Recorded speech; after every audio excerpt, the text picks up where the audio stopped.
odeur du feu mêlée à l'arôme de fèves de café fraîchement torréfiées. Pour une tasse de café, les deux fondateurs de Café Boisé mettraient leurs mains au feu. Dans leur ferme dans le Jura bernois, Clément et Mathieu produisent quelque chose de particulier. C'est unique en Suisse. Je crois qu'il n'y a pas d'autre machine comme ça.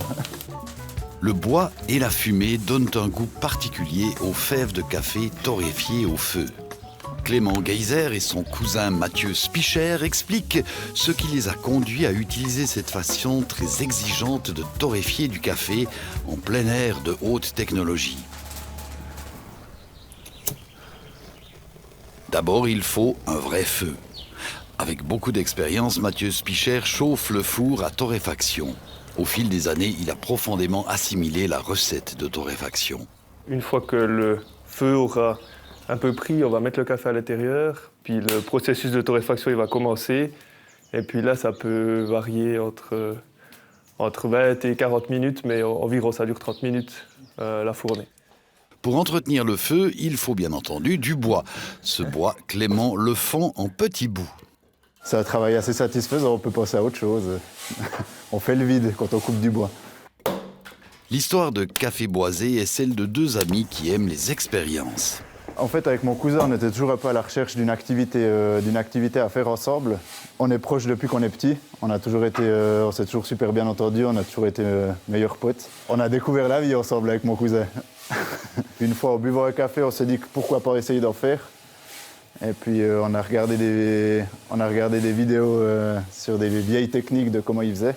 Puis c'est vrai que ça se faisait comme ça, au feu de bois. Enfin, on a scié un vieux bidon en deux. On a fait un feu dedans. Et puis on a commandé du café vert. Puis on a torréfié comme ça, en remuant à la main. Puis on était tout fiers de ce qu'on avait fait, mais c'était dégueulasse. C'était pas très bon.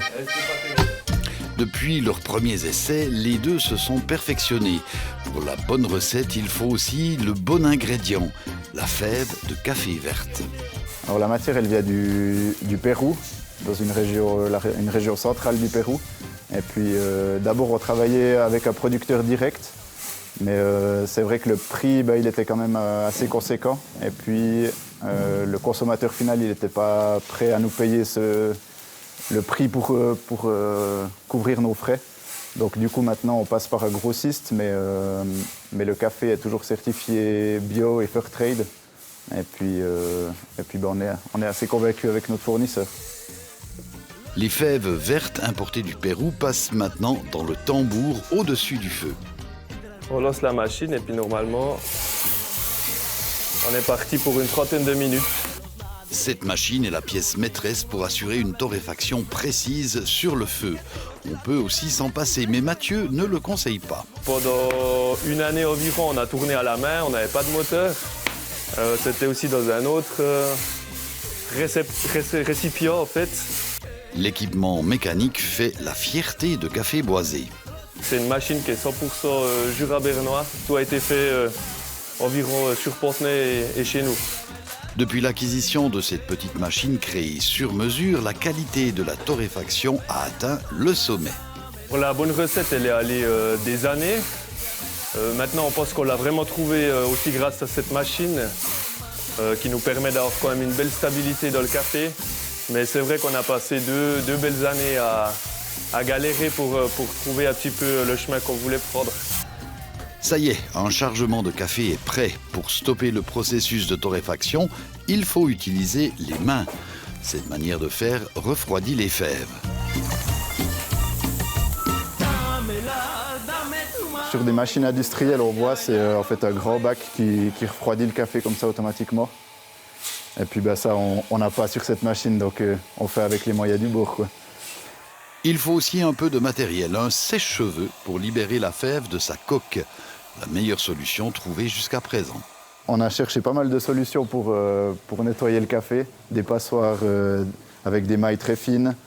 Et puis au final, on a essayé avec le fun, puis c'est vrai que pour l'instant, on n'a pas trouvé de solution qui marche mieux que ça. Donc on continue avec ça. Celui-là, il est dans la durabilité aussi, on l'a depuis le début.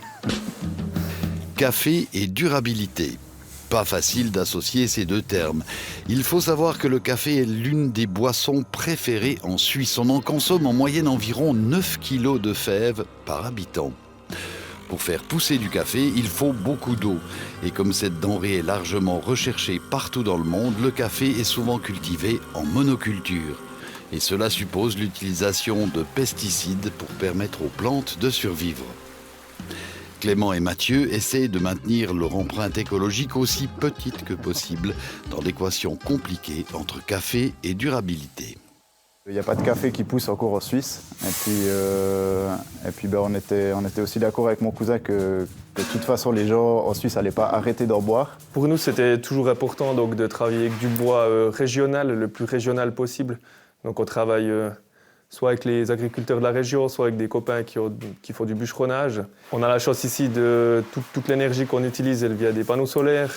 Et donc voilà, en sachant que le café, c'est un produit qui est pas écologique, on essaye, quand nous on l'a entre les mains, d'être le plus sobre possible. La plus grande partie du café est revendue à d'autres entreprises, mais on le trouve aussi sur les étagères de petits magasins dans la région. Notre but, c'est quand même de fournir du café essentiellement dans la région du Grand Chasseral, puis pas de devenir un commerçant au niveau national. Ouais, pour l'instant, le but, c'est vraiment de rester ici dans la région. Oui. Une livraison pour l'un de ces points de vente est justement prête. Elle va être acheminée avec le véhicule de livraison officiel. Ouais, ça va pas aller, hein. Il y a des fonctions intéressantes dans les Twingo. Ah, chier. Hop, ça en est bien. Voilà. Monter les sièges là, t'as fait ça? Je suis trop content, mec. Ah, si j'étais riche. La boutique du Grand Chasseral à Sonsbeau a pris leur café dans son assortiment. C'est un peu le début des commandes, donc on sait pas encore comment ça va évoluer, mais pour l'instant, on livre quand même relativement pas mal de kilos ici. C'est fou, hein? À la ferme, on continue de torréfier. C'est un travail qui demande beaucoup de temps. Il est d'autant plus remarquable de voir quelle quantité les deux parviennent à faire passer dans leur four. Je pense qu'on a 30 tonnes de café torréfié. Ben là maintenant, ça fait maintenant 5 ans qu'on torréfie. Et puis on a quand même de plus en plus de demandes. Et puis on arrive un peu à la limite de ce qu'on arrive à produire à deux avec les moyens qu'on a. Et puis c'est pour ça qu'on a décidé depuis le début de cette année de professionnaliser un peu notre entreprise. Raison pour laquelle les deux ont recruté d'autres personnes qui pourront les aider si la demande augmente encore. Je pense que les gens ils sont toujours intéressés finalement de travailler avec des gens régionaux, des gens qui connaissent. Et puis en circuit relativement court, en tout cas quand le café est arrivé chez nous. Donc oui, je pense qu'il y a une demande. Et puis la méthode de torréfaction, vu qu'elle est différente, je pense qu'on peut aussi se démarquer quand même un petit peu de ce point de vue-là. Ouais. Et il reste le test. La méthode de torréfaction sur le feu se sent-elle vraiment? Pour moi, il y a quand même une différence de goût. Il y a vraiment ce côté un peu boisé, un peu fumé que j'apprécie quand même beaucoup. Le matin, j'ai du mal à me passer du mien. Mais sinon, c'est vrai que le reste de la journée, je consomme d'autres.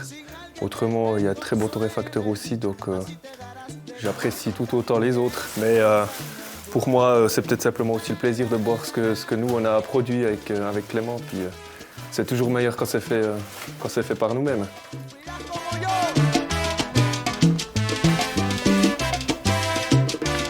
En tout cas, celui-là, il est bon.